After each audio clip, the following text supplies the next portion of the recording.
He's a dad who used to have a full-time job, but for the last 3 years, Dean's been homeless. This is where I've slept sometimes, in the skip. The plastic I've wrapped around me to try and keep warm as much as possible.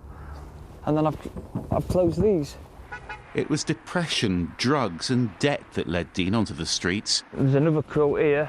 Basically, they just run us out by intimidation and that. This is where several homeless people used to camp at the back of the cemetery, and Dean spent other nights sleeping in parks or garden sheds. I'm shocked that I've ended up like this.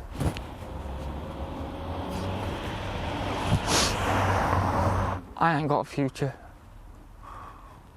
Other men told me they've been sleeping in this derelict business yard, sheltering under this or over there under canvas. One of them said he was asleep inside this tent when a group of men pulled the pegs out around him and then started kicking him like a football.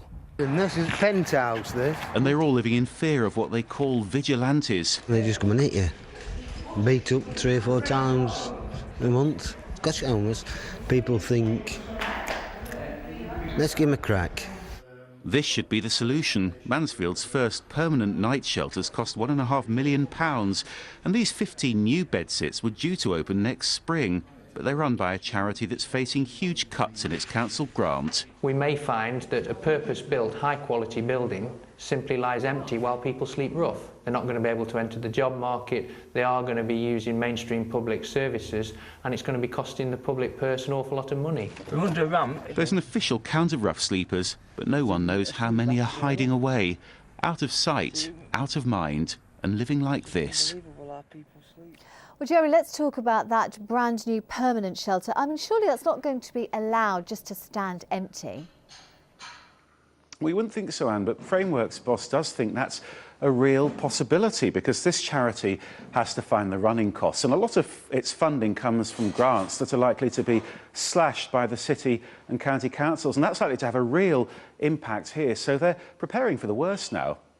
And Jeremy, why do these men end up sleeping rough? Well, as you can imagine, a lot of them are people who are hooked on drink or drugs, but you'd be surprised how many are men and women who've had decent jobs. I spoke to one man sleeping rough here who was a miner, another who was a lifeguard. I met 2 Polish men who'd just been laid off and who aren't entitled to any benefits here. And 2 other men I met who were sleeping rough at the moment, whose marriages had broken down. So, you know, with temperatures as cold as they are tonight, well, places like this are a real lifeline. They are indeed. Jeremy, there we must leave it. Thank you.